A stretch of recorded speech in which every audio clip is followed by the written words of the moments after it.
Hey guys, it's Eric from Eric F. Drums. We are back again. It's been a little bit of a vacation from the Basement Conversation series, but we're back. We're hitting it again. Tonight, we've got an interesting dude on the show. So let's do the rundown here. He's a musician. That's kind of who we talk to here. He's an educator, which is different for the show. He is an author, which is completely out of my comfort zone for the show. He's a YouTuber. He's a gigging and recording drummer. And this is where it gets really cool too. Former member of the U.S. Air Force. I don't know how I refer to that. Former member of the U.S. Air Force. He's been working on his drumming chops for, over a quarter century. So over, 23, 25 years. Now, this is where things get really weird. And this is really what interested me.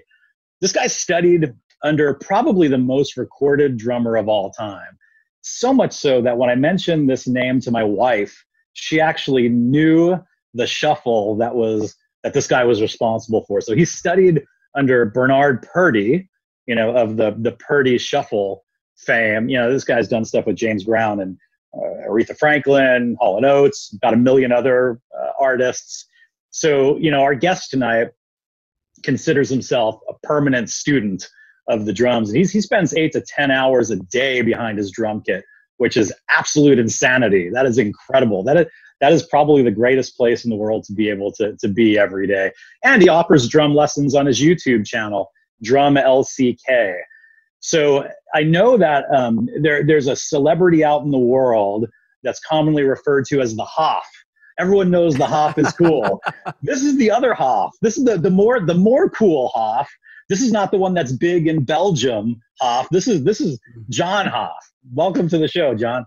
Hey, thanks, man. I'm glad you're not the other Hoff. The other Hoff is just a little bizarre. You're the real deal. He is not. Yep. Well, welcome. Let's start with the fact, and we usually start with sort of the background, and then we get into some of the the other details. But I'm going to flip it around a little bit. Let's start with the fact that you're actually an author, which I think is super cool. We haven't spoke to anyone who had written any books that I'm aware of. You're the first author we've had on the show. So let's talk about your new book that at the time of this filming, I think is just about to come out, called the Paradiddle Bootcamp Drum Kit Workout. Yeah, man. What's the premise here? What's it about? Who'd you make it for? Well, it's getting published with fundamental changes, which they're in I think the burbs of London. Cool. It's going to be worldwide, Amazon, Kindle, everything. It's Paradiddles, right? The reason I did it really was I found out a lot of my students, they all knew how to play a paradiddle, but nobody knew how to use it, right? Yeah. Say play paradiddle, they go, paradiddle, like they learned in 5th grade, and then never did anything else with it. Maybe try a fill. So I decided to, really dig into that and figure out what the problem was. And then I realized there's a ton of books out there on paradiddle drum fills, right? So I wanted to do this book is all grooves, not one fill. It's all paradiddle grooves. Cool. Yeah. That's awesome. Yeah. That's a little different. That's a little different than what I've seen out there. Yeah. That's what I was going for. And the whole drum kit workout, the way it's structured is there's a 15-minute, 30-minute, 45-minute, and 60-minute schedule you can choose based on how much time you have per practice session. And then you follow that strictly as like a boot camp structure, Okay. So what if you're a dude who's got I'm asking for a friend. What if you're a dude who has a 3-year-old and a 10-year-old and you have 15 minutes? Is there something? And what if you've been playing drums for 40-something years and you haven't had, again, this is for a friend, if you haven't had actual lessons, is this for a guy like him? Well, it's for anybody that you pretty much just need to be able to play a paradiddle. Can that guy play paradiddle? He can do that. He can. Yeah. I'll ask him. Can you play paradiddle? Yeah. Okay. Yeah, he can. There you go. Sweet. Perfect. It's pretty self-explanatory. The one thing about writing the book that I wasn't so prepared for was the amount of actual words I had to put in it. So, you know what I mean? I thought blah, it was blah, blah, words. right. I had all of the drum stuff written out. And then the publisher's like, we're going to need a lot more words. You're like, I'm a drummer. What are you talking about? So I had to figure that out. So what was the toughest part then about writing it? I mean, like, you know, if I sat down to write a book, I could have an idea, but you're right. When you start committing word to the page, I don't know. Like, what's the toughest part of that?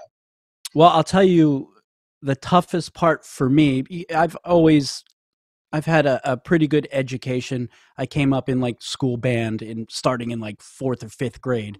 And I was the one drummer in class that paid attention, right?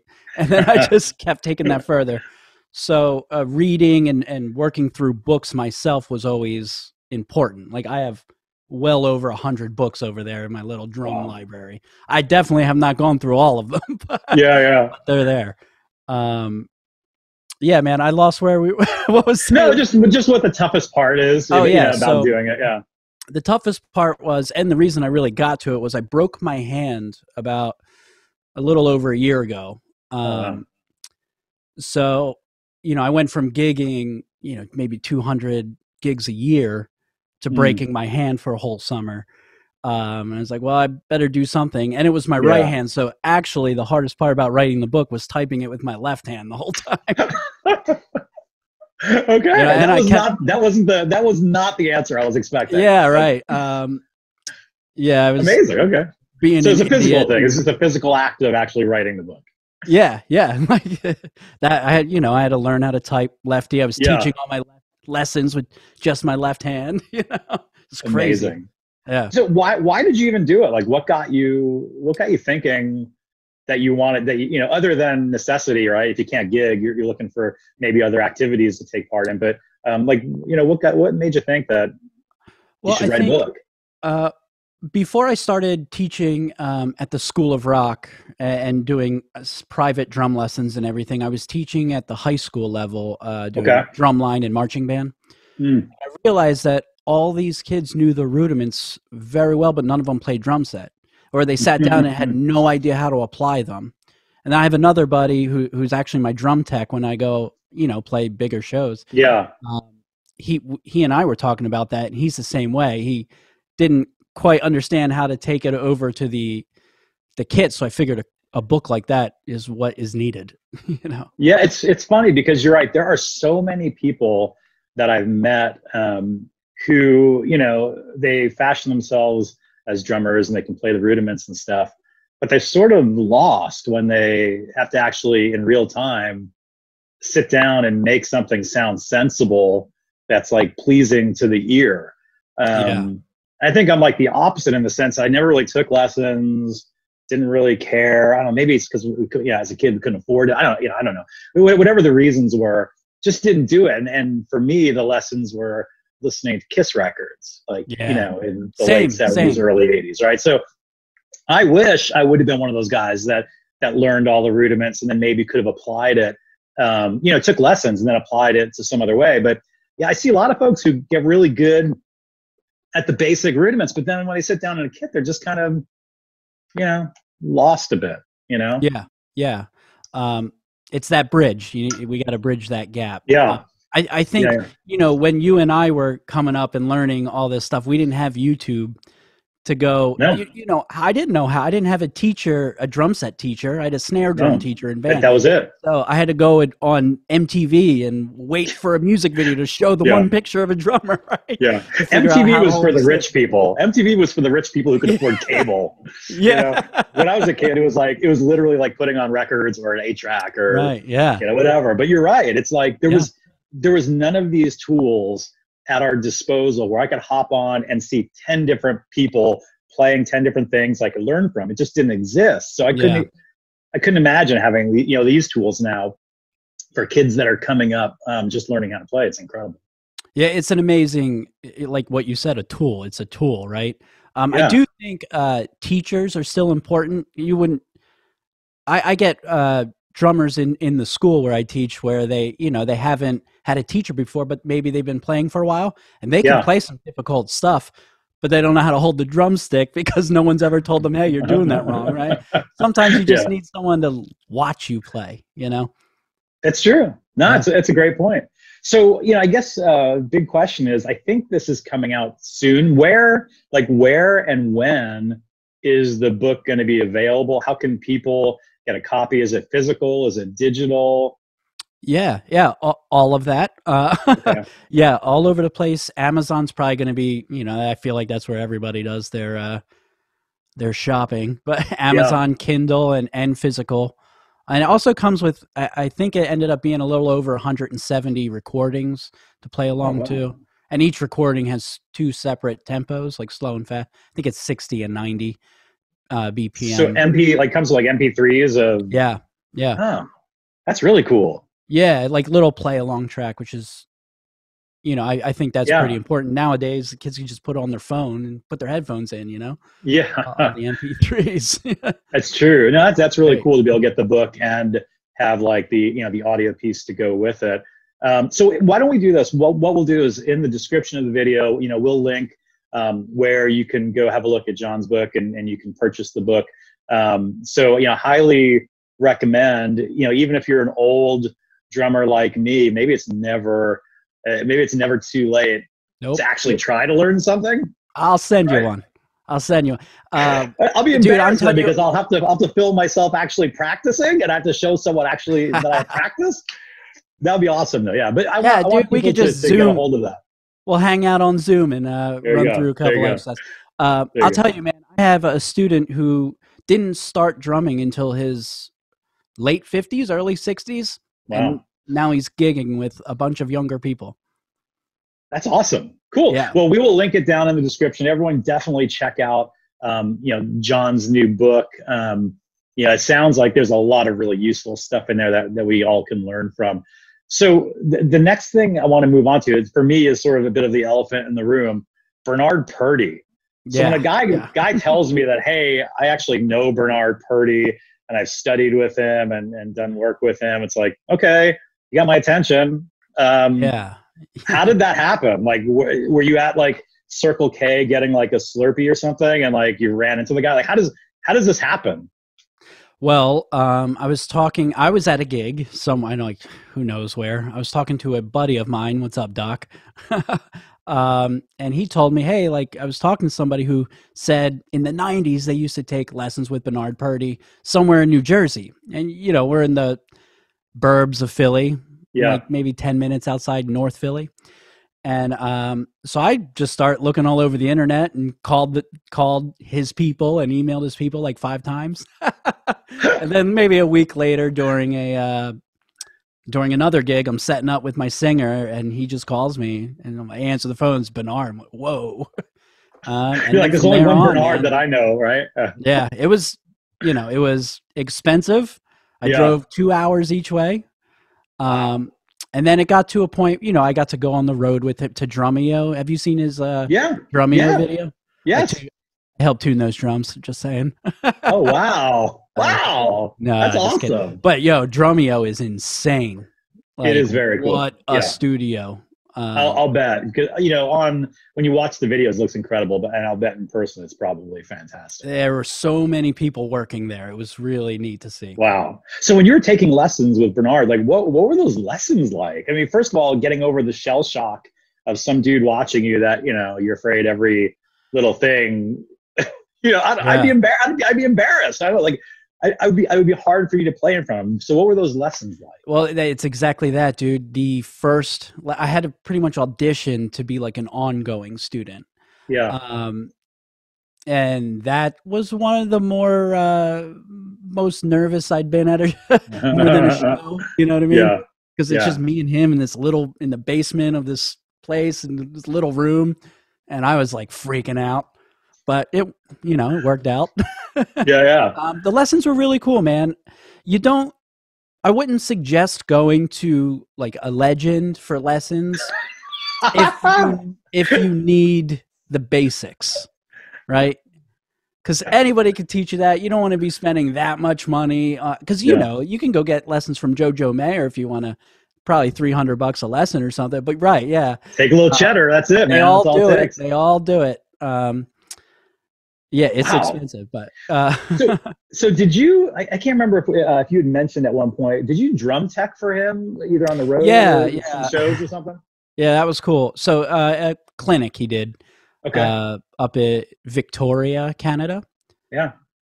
West Canada, right? So Yep. he did the Drumeo thing one day, and then the next day or a couple days later was that. It was real neat to see him playing with like a full horn section, playing Rocksteady by Aretha Franklin.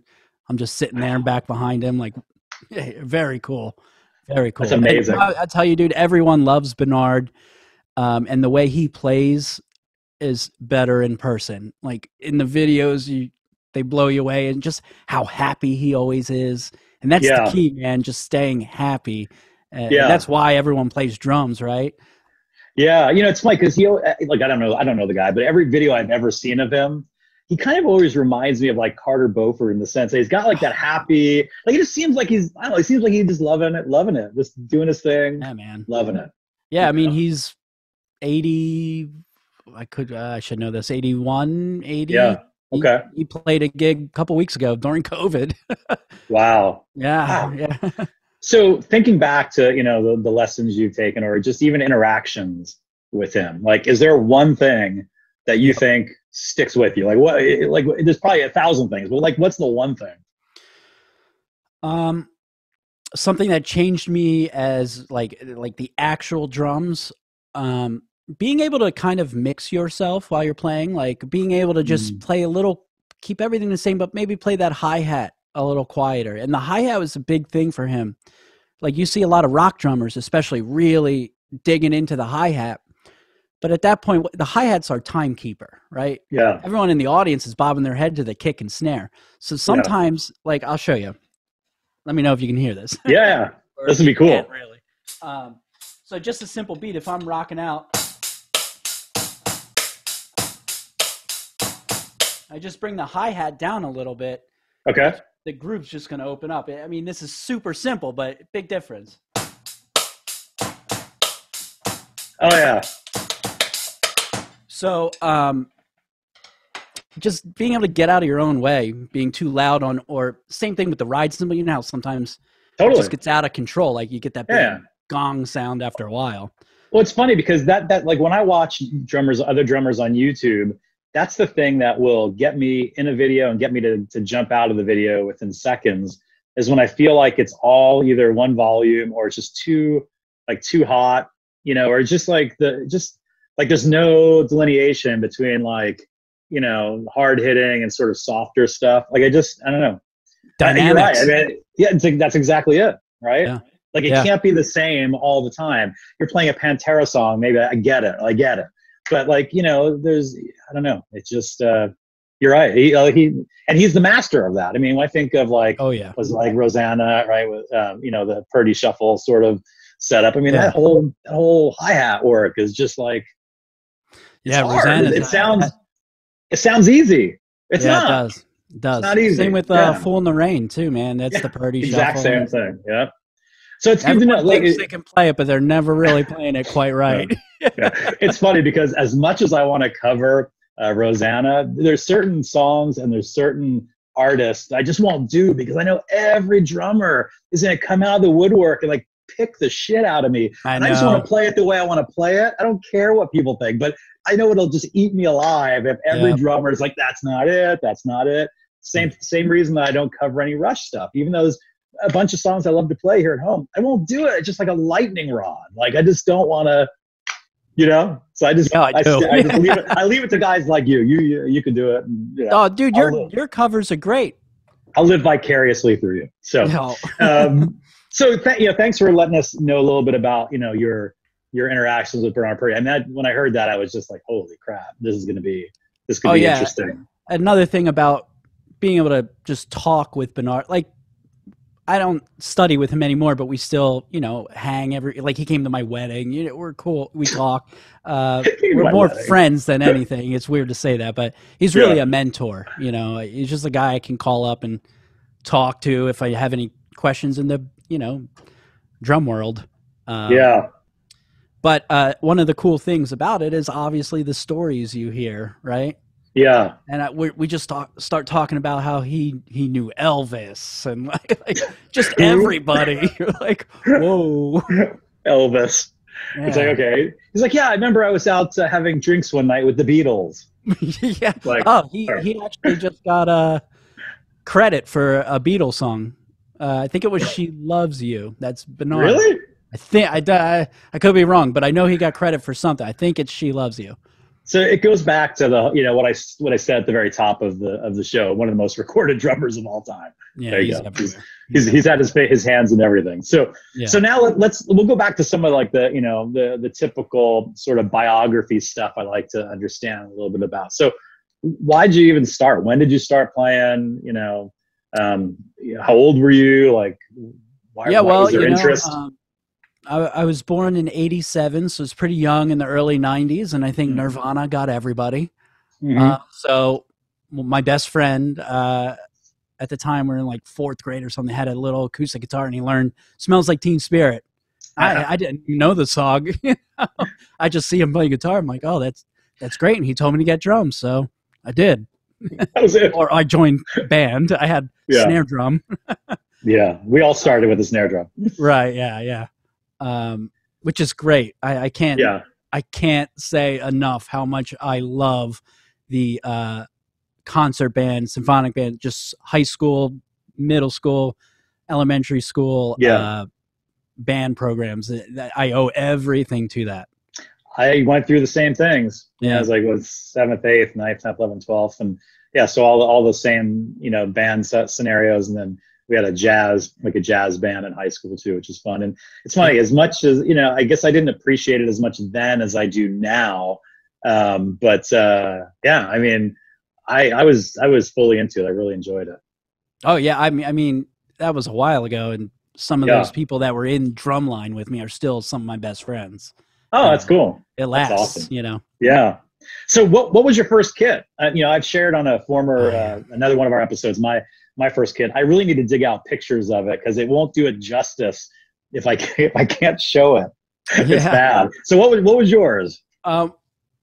Well, I've actually only seen one other kit like this before ever. It was Jet Percussion.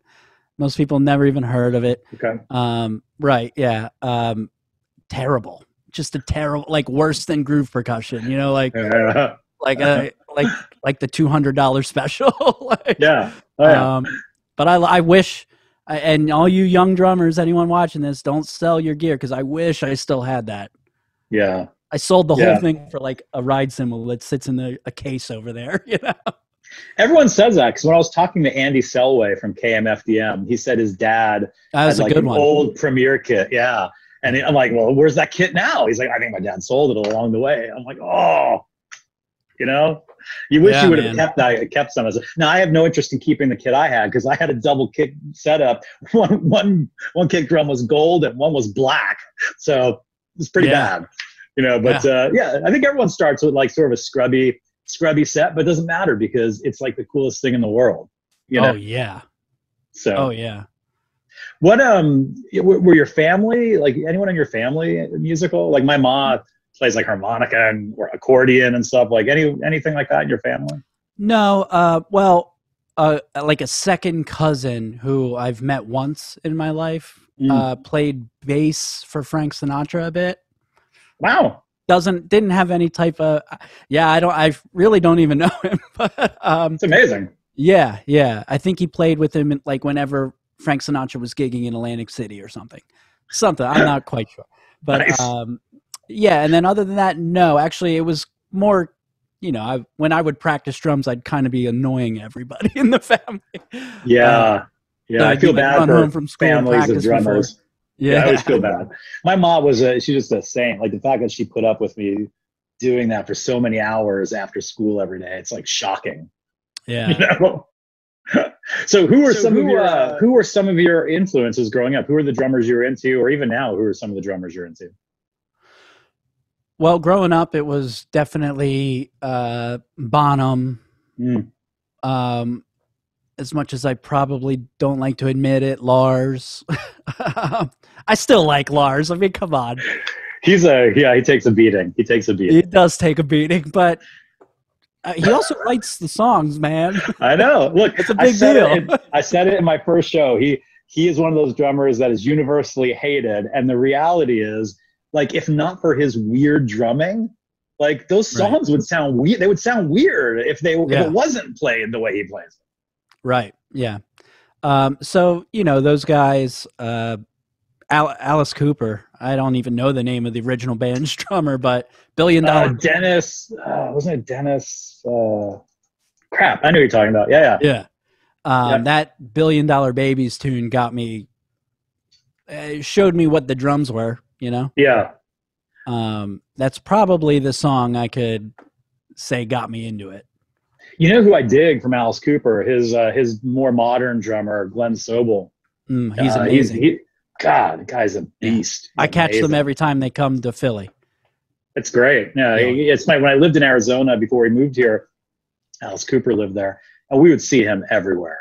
I mean, that's cool. He would be everywhere. He'd be just going to stores, and like we'd see him everywhere. It's such a cool guy. Yeah, I know a bunch of people that have worked with him in the past, and nobody ever says anything bad. Yeah.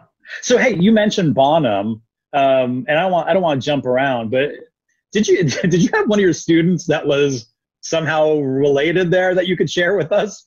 Yeah. If it's not out of school asking that question, I don't know. Right. Yeah. So I was teaching John Bonham's daughter, Zoe. I mean, people know he had 2 kids. Yeah. I met one of them here at the airport. Oh yeah. Jason, yeah. Cool dude. That was pretty crazy. I didn't believe it when my boss told me. It was like, you got to come in and do this lesson. It's like, what? So, I mean, she was super cool. Yeah. She just wanted to learn a bunch of Zeppelin tunes. So we did a bunch of Zeppelin tunes, and she picked it up so quick, man. That's quick. Amazing. Yeah. That's incredible. No pressure. It's like, teaching Zeppelin tunes to someone whose father and whose brother, could play them in their sleep, basically back and forth. Right. That's incredible. Yeah, man. And you were talking about earlier the first drum kits and stuff. She was telling me that after he died, all their gear was in like this big warehouse, and it just got ransacked, and so most of the drum sets are gone. Wow. Could you imagine having like one of his Vista-like kits or whatever?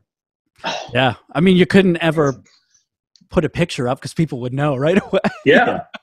That's incredible. Yeah, man. That is so cool. They're getting the When the Levee Breaks kit back from the Rock and Roll Hall of Fame. So there's a chance I might get the tune kit for her. I know. Oh man.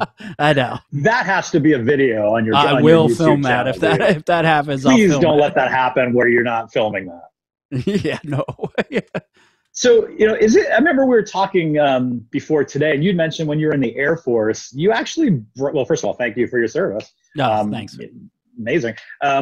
Did you bring practice pads with you? Of course. Right? Yeah. In the beginning of the military, you're in like kind of a dorm, not boot camp. I'm talking about when you're actually in you're not a trainee anymore. You know what I mean? You're just kind of doing your daily job in the military when you're home. And we lived in like these dorms where you share a bathroom, and I had a drum set in there, just pissing everybody off. And I was a cop, so it's like, so what are they gonna do? Right, exactly. So, oh my God, that worked out. And the pad, anytime I could, I was in a type of unit where we deployed very quickly, like get a phone call and then you're going to Afghanistan the next day. So if I could, the pad would be in my bag, Yeah. Wow. Afghanistan. Yeah. It's more fun sounding to just play drums. Less fun to be in Afghanistan. Yeah. It's like 140 degrees there, man. That's crazy. Makes Arizona look like paradise. I'm so pale. Like I had to wear gloves so my hands wouldn't get burnt. Like if you go out for 5 minutes, That's great. So hey, I was listening to some of your music too. I mean, you've been in a number of different projects, and when I went on Spotify, I was listening to the stuff from your band, The Great Enough, And there was one song that had like a million, more than a million streams, I think. Like, can you tell us a little bit about that band and what you've done with those guys? And are they still, an entity today? Yeah. Like, tell us a little bit. Yeah, it is. So the Great Enough is, me and 3 super close friends, obviously. Yeah. It's like alternative rock. Yeah, it was really good. It's kind of hard to, like an alternative rock band with a big soulful singer, you know what I mean? Yeah. Which you don't get a lot anymore. We want these like single line melodies and pop songs, and which is great. I love that too. But it's pretty cool. We've gotten to do a lot of really neat shows, like big venues, and actually, when I was 9th grade is when September 11th happened. I remember watching that, which is partly why I joined the military. And the other thing was the next day I had tickets to see Aerosmith. And 9th grade, I don't even know how old you are in 9th grade. So it got pushed back a couple days, obviously. So I go to that show, and that's when I made the decision I was going to be a professional drummer. Just watching them. I mean, those dudes are insane, Aerosmith. And about 18 years later, I was able to play that exact stage, which was pretty nuts. And that was opening for Imagine Dragons, which was crazy. That's big. On a stage that, man, when I hit the floor tom, the whole stage was shaking. That's how that's got to be like the ultimate feeling of awesomeness and power. Yeah. You feel like you're in a cave just smashing drums. But if anyone, people should go to Spotify though and check out The Great Enough. And I think the song that was the one I remember that was like over 1 million streams. I think it was called "Can You Relate." Yeah, it's really good. I listened to the other stuff there too. It was incredible. And I know when we were talking about some of the history of the band, I think you said that you guys opened for or you played along with like Imagine Dragons. Was a Young the Giant, Wallflowers, Mike Shinoda from Linkin Park. Who else? Matt and Kim. There's some others I think you mentioned. That's the real deal. That's amazing. Yeah, it's pretty cool. We got lucky with having a lot of support from like the Philly radio stations, like the iHeart stations, and also XPN, which is huge. They have a huge reach. Like I think it's the whole East Coast, and it goes out west too. I think it's University of Penn's radio station, but it's like a big thing. But yeah, they've been able to push us so much. And then we also would do like any type of Battle of the Bands contest. Yeah. And every time, we're like 4-0. So we get to open for somebody cool. You know what I mean? So who was the favorite band that you played with or that you opened for? Well, at that Imagine Dragons show, the band right before them was Judah and the Lion. Which, they're awesome. Oh my gosh. I mean, I became a lifelong fan when I saw them. And before I saw them, I met Judah, right? The singer. And he's like 6'5". He was a monster. But he's the nicest dude, right? The Imagine Dragons dudes they weren't even there. They like showed up in separate cars, played the show, left in separate cars. It's weird, but like Mike Shinoda's just walking around, and and Young the Giant was amazing because that was a great show. We played outside in January in Philly. It was cold. Yeah, and it was like right outside the link where the Eagles play. And that's amazing. I can't believe they have outdoor shows in the middle of winter.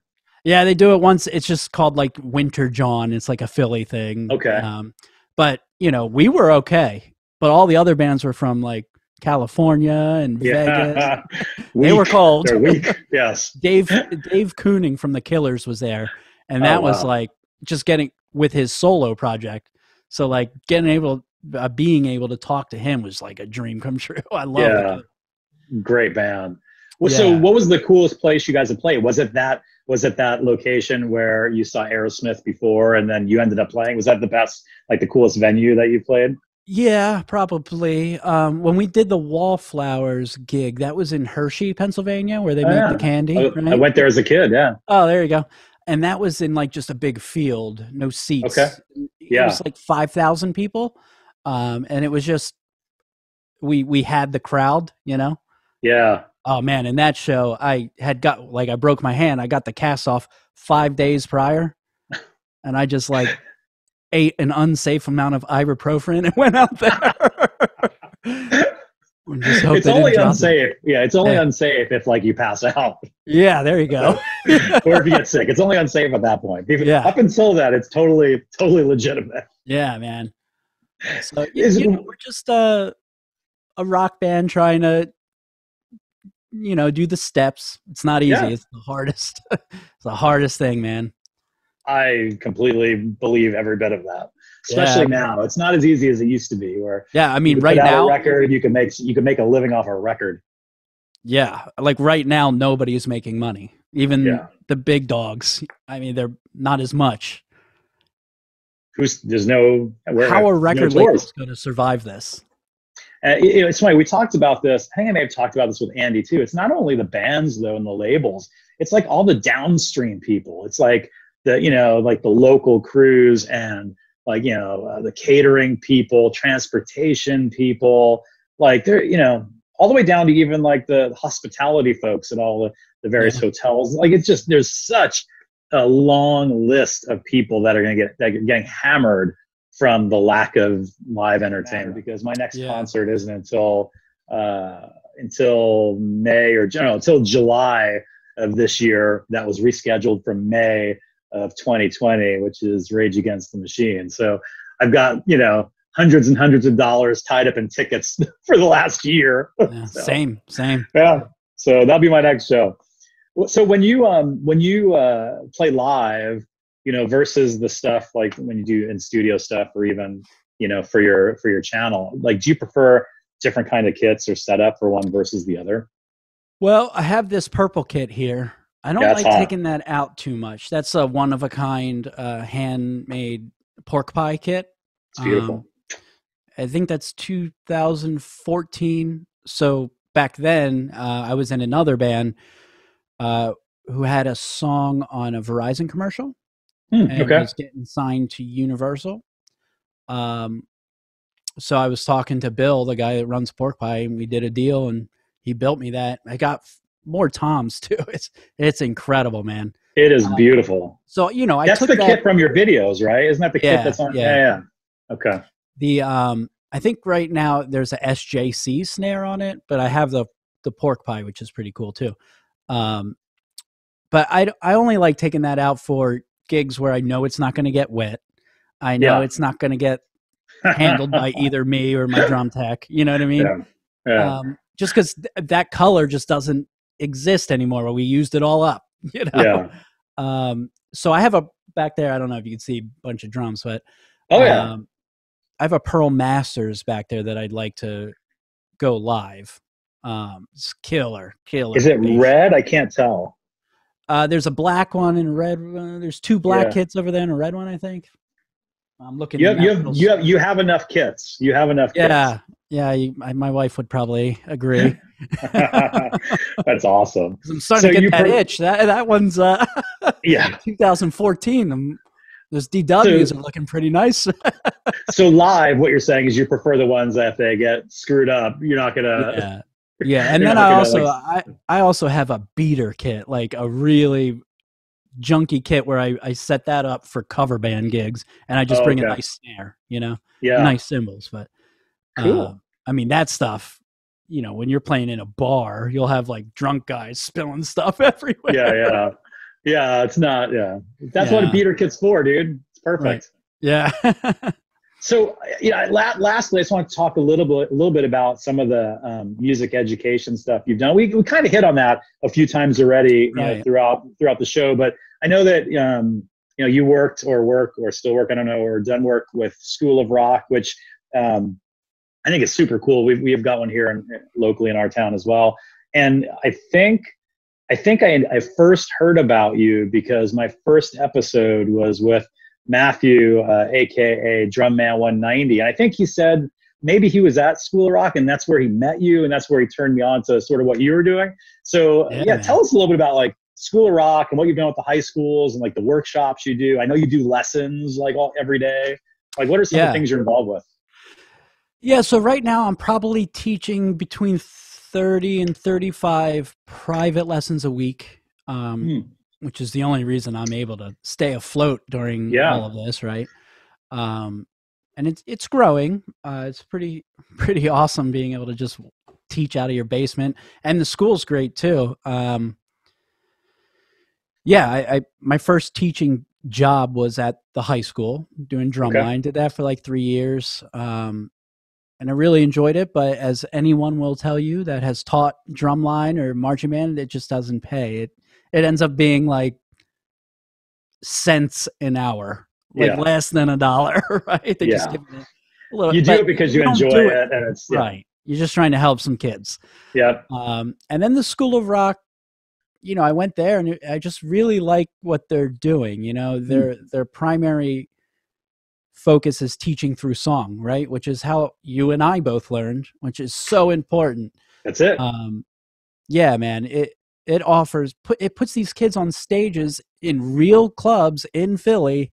Yeah. Some of them are 10 years old. They're playing Kiss tunes and Skid Row and like Guns N' Roses, So 45 years ago, maybe I was onto something before. Maybe that's what I was supposed to do. Is I was supposed to be, the entrepreneur behind the School of Rock. I missed it. Yeah. It actually. It's a cool method, though, right? You're right that they're kind of just teaching kids how to play songs instead of how to play notes, I guess, right? Yeah. I mean, more about the song. It's both. Is it okay? Yeah, I mean, it kind of has to be, right? If you're gonna pay a premium for lessons, you need to really, your teachers need to be on point with all of that. Right. But it's really cool. There's a way to do it to keep the kids happy and excited. You teach them a song right away, something AC/DC. You say, pick an AC/DC song, right? And then they're all the same. Yeah. And then you teach them one fill, right? And then you learn another song. Then you teach them another fill. And they're so excited just to have been able to play a song in their first month of drumming. They're sold. And then you can dig in. But the problem is, like what we experienced back in the day, teacher said, here's your drum pad. Go through this 100-page book of just rudiments. And 99% of kids just quit because it's boring. Right. Yeah. And the reason I wrote the book, goes back to that, is no one knows how to put the rudiments on the drum set. Yeah. That really does keep people interested, right? You're right. Like it's almost like tennis. My son is in tennis lessons, and like they practice the same stuff over and over and over. And I get that you have to do that, but as I understand it, a lot of kids quit tennis because they just get sick of the same thing over and over. But when you actually let them play, like they love it, right?